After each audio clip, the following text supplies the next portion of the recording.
Hey there, I'm Jamie Plies and I have Sifu here, and this is Sifu's Corner where we address your questions and sometimes your concerns and comments. So if you ever have a question for us, put it down below or email us at support@innershelling.com and we'll get back to you.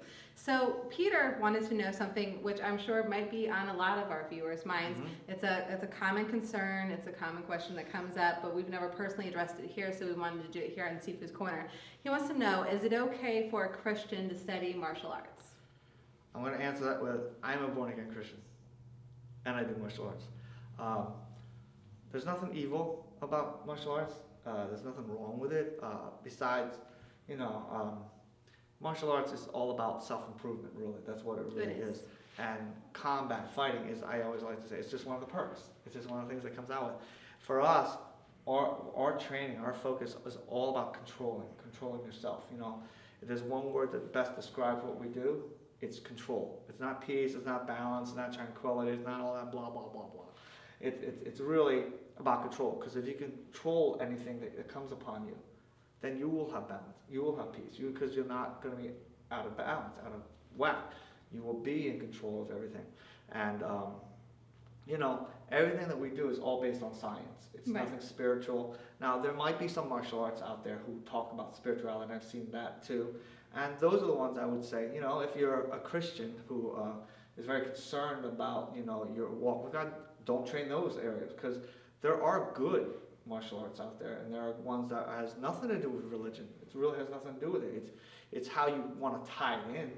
Right, and you can obviously tie in your relationship to God as a Christian into your martial arts. Like, I know for me personally, you know, going through the training that I've been through, it works on you like from the inside out. You know, if you have pride and ego issues, guess what? It's going to work on those things. Yeah, a lot of what we do is very biblically based too. You know, for example, like, you know, the principle of humility and not being prideful. You know, one of the other things is, you know,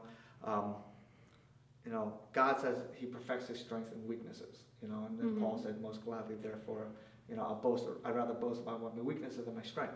And that's the same thing what we do here. We're not trying to be stronger than the guy. We actually want to learn to be weaker than the guy. Right. So then we can learn to use his energy rather than take our energy and try to overcome him. Right, it's not about being the aggressor. Right, it's about learning to be the passive person. And I like to say it's passive aggressive. You're not trying to throw force against him.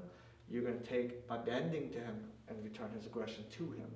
So, you know, martial arts is all about basically learning how to better oneself physically, mentally, and spiritually. Right. You know, but it is not about, you know, connecting with a spirit God driving down. Right. And I would say for those who are Christians, I myself wouldn't train in that style. First of all, I think it's bogus.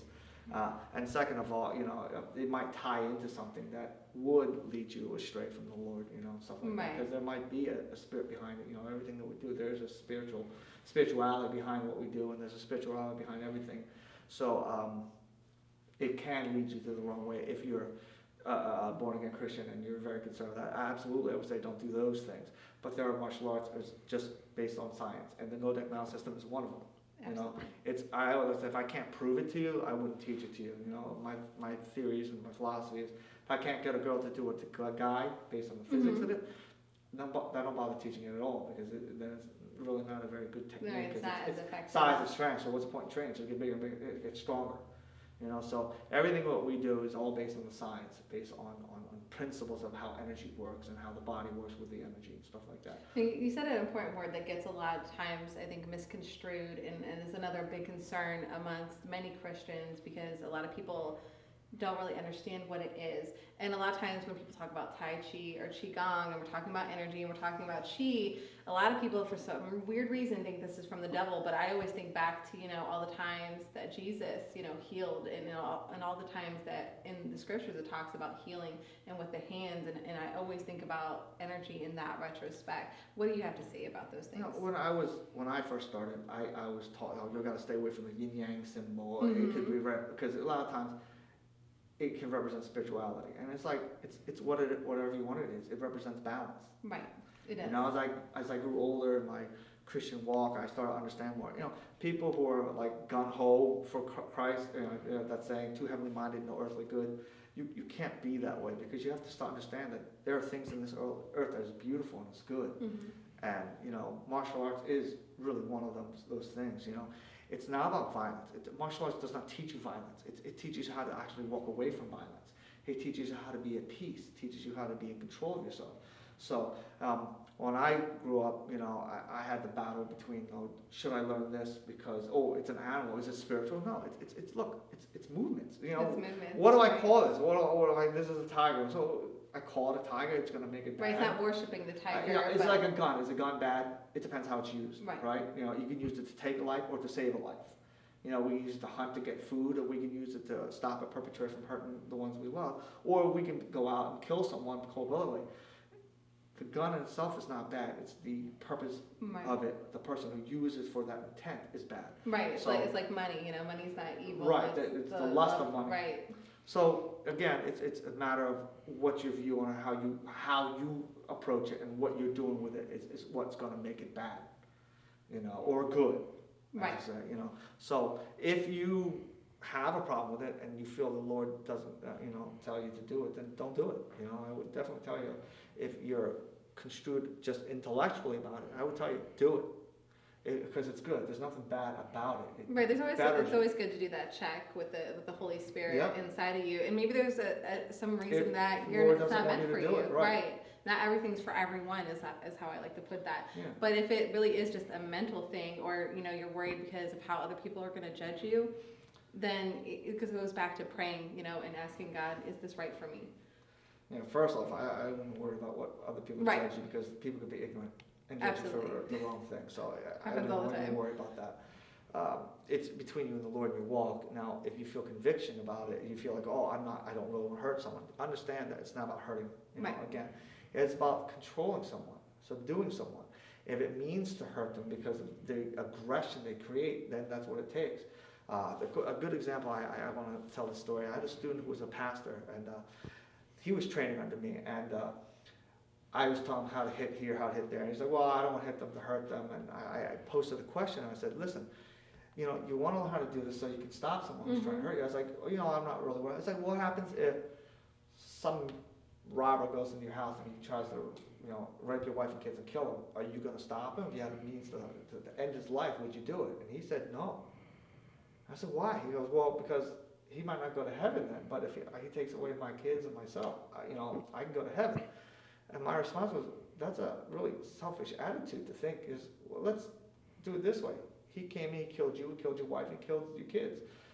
He got away with it. He went and killed 10, 15 other people who aren't Christian, could have the opportunity to be saved. But because you didn't do anything about it, because you said you're going to heaven and it didn't matter, then you just allowed this guy to kill 15 other people. Right, or he could have been one of those people that kills you all and then turns the gun and kills himself, and then what you decided to do as a martyr really had... I was like, you got to take something out of your house, take out the trash. That's what I had to say, Don't take out valuable stuff. If you got to take something out, take out trash.